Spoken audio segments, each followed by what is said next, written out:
Tribes நேயர்களுக்கு வணக்கம். அண்ணா university ஸ்டூடெண்ட்டுக்கு ஆதரவா போராட்டத்தில் இறங்கின சௌமியா அன்புமணி அவங்க காரை விட்டு இறங்குறதுக்கு முன்னாடியே காவல்துறை அவங்கள கைது செஞ்சிருக்காங்க. இதுக்கு எதிராக ஆவேசமா கொந்தளிச்சிருக்கிறாங்க சௌமியா அன்புமணி. அப்படி அவங்க சொல்ல வந்த கருத்து என்ன அப்படின்றத பத்தி தான் நம்ம இந்த வீடியோவில் பார்க்க இருக்கிறோம். இதை பத்தி பேசுறதுக்காக திரு கரிகாலன் அவர்கள் நம்மோட இணைந்துள்ளார். வாருங்கள், அவரோடு பேசுவோம். வணக்கம். வணக்கம் அரவிந்த். அண்ணா யூனிவர்சிட்டி ஸ்டூடெண்ட்டுக்கு ஆதரவாக சௌமியா அன்புமணி போராட்டத்தில் ஈடுபட்டிருந்தாங்க. அப்போ காவல்துறை அவங்கள கைது செய்ய முற்பட்ட போது ரொம்ப ஆவேசமா வேன்ல இருந்தபடியே மீடியாவுக்கு பேட்டி கொடுத்துருந்தாங்க. அவங்க சொன்ன அந்த கருத்துக்கள் இருக்க நியாயத்தை நீங்க எப்படி பார்க்க? அதாவது இந்த போராட்டத்துக்கு முன்னாடி இந்த போராட்டத்திற்கு காரை விட்டு இறங்கின உடனே கைது பண்ணிட்டாங்க, இது ஜனநாயக மறுப்பு, எங்களை போலீஸ் அரெஸ்ட் பண்ணுமா, இப்படி பல்வேறு கருத்துக்களை சௌமியா அன்புமணி சொல்றாங்க.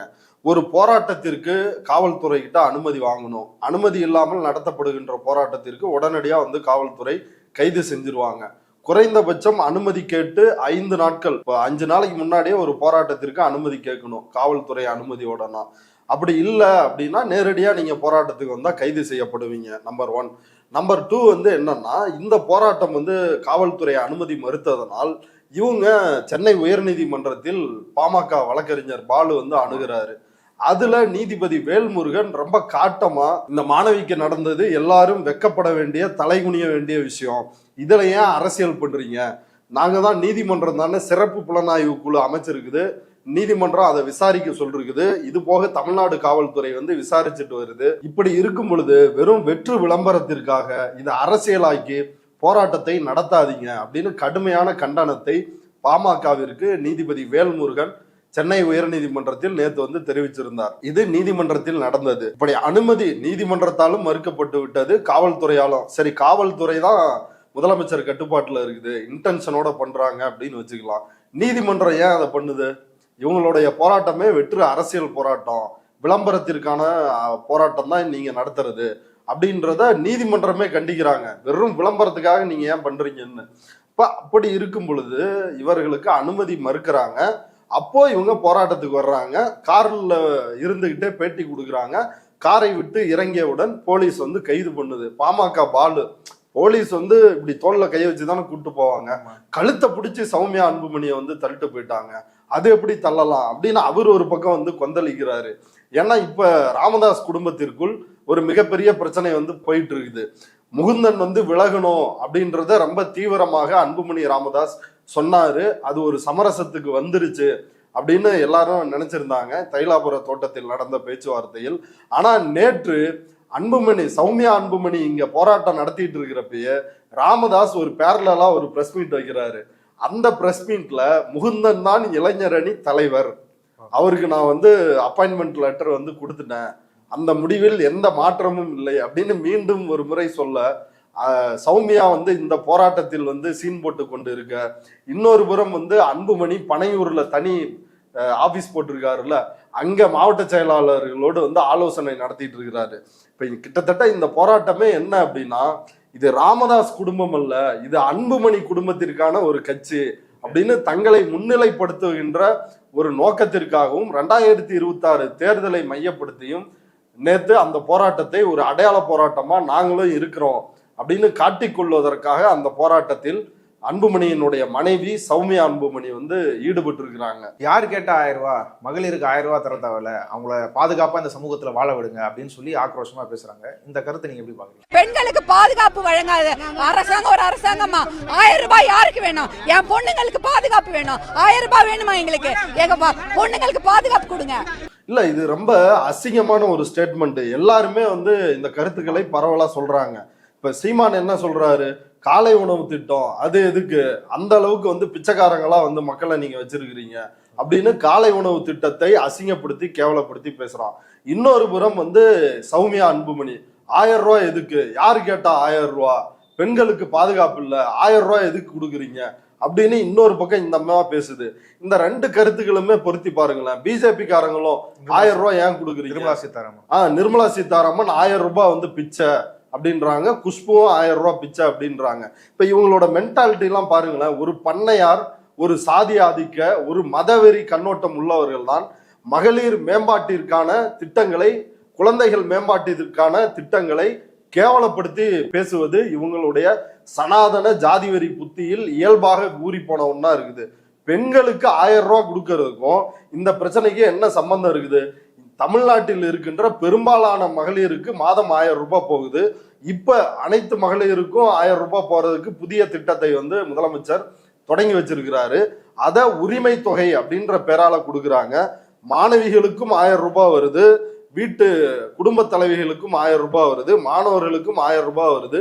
இது பொருளாதார ரீதியா எவ்வளவு இந்த பெண்களை எம்பவர் பண்ற ஒரு திட்டம். ஆனா அதுதான் அவங்களுக்கு பிரச்சனை. 1000 ரூபாய் யாரு கேட்டா? பெண்களுக்கு பாதுகாப்பு கொடுங்க. இப்ப பெண்களுக்கு பிரச்சனை இருக்கா பாலியல் ரீதியா அப்படின்னா இந்தியா முழுக்க அந்த பிரச்சனைகள் இருக்குது. ஒப்பீட்டளவில் தமிழ்நாட்டில் குறைவா இருக்குது மற்ற மாநிலங்களை ஒப்பிடும் பொழுது. அதற்கு என்ன காரணம் அப்படின்னா சமூக சூழல் தான் அதுக்கு காரணமா இருக்குது. ஒரு பழமையான ஜாதிய மதவாத ஒரு பிற்போக்கான ஒரு சமூக கண்ணோட்டம் நிலவுகிறது.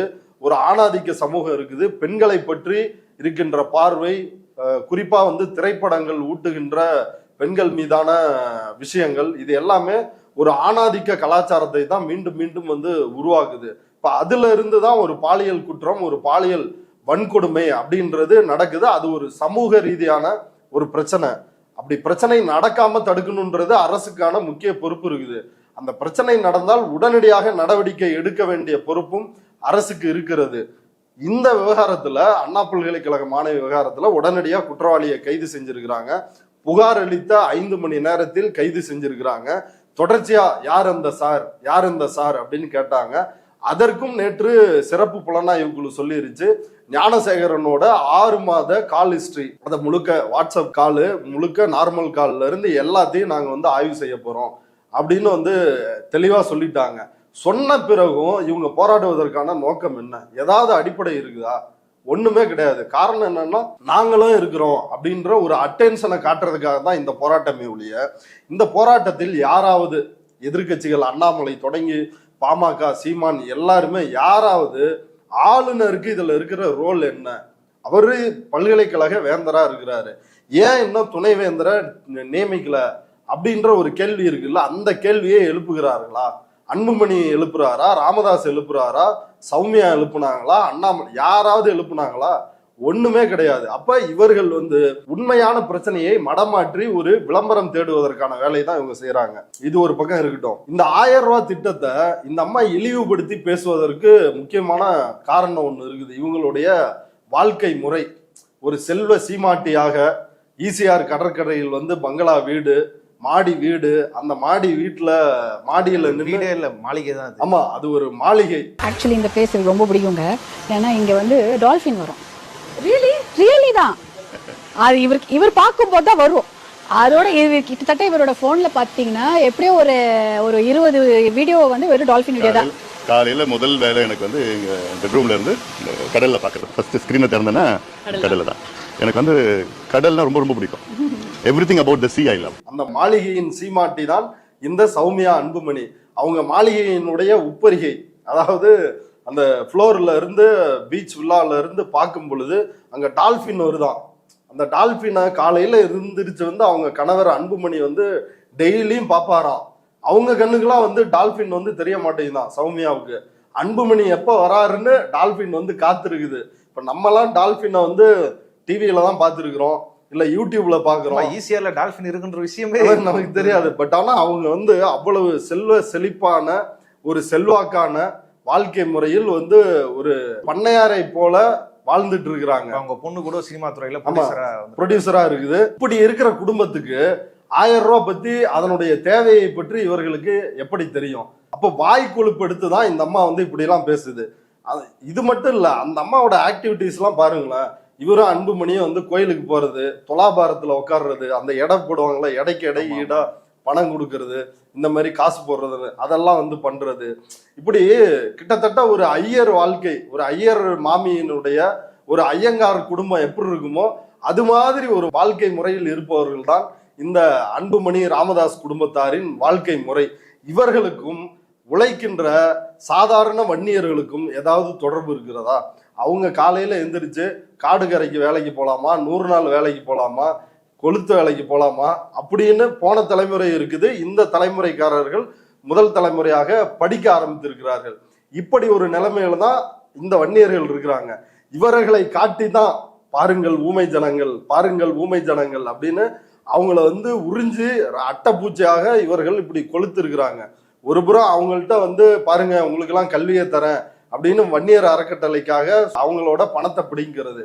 இன்னொரு பக்கம் இதே வன்னியர்களை காட்டி எங்கள்கிட்ட இப்போ இத்தனை கோடி மக்கள் இருக்கிறாங்க, எங்களுக்கு இத்தனை சீட்டு கொடுங்க அப்படின்னு இந்த பக்கம் வந்து சீட்டு வாங்கிக்கிறது, அப்புறம் எலெக்ஷன் நேரத்துல பொட்டி வாங்கிக்கிறது.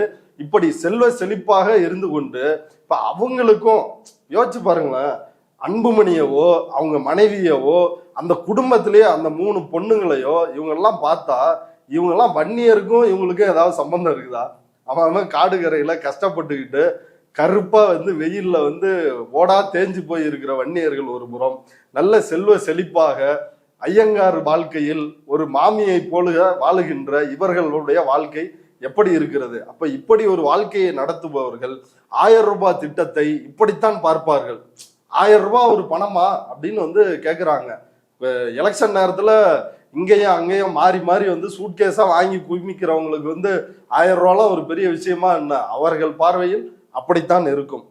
அடுத்து பெண் உரிமை அப்படின்றத வந்து ரொம்ப ஓவரா பேசுறாங்க சௌமியா அன்புமணி. அதை பேசுவதற்கு பாமகவிற்கோ ராமதாஸிற்கோ அன்புமணிக்கோ சௌமியாவுக்கோ ஏதாவது அருகதை யோகிதை இருக்குதா?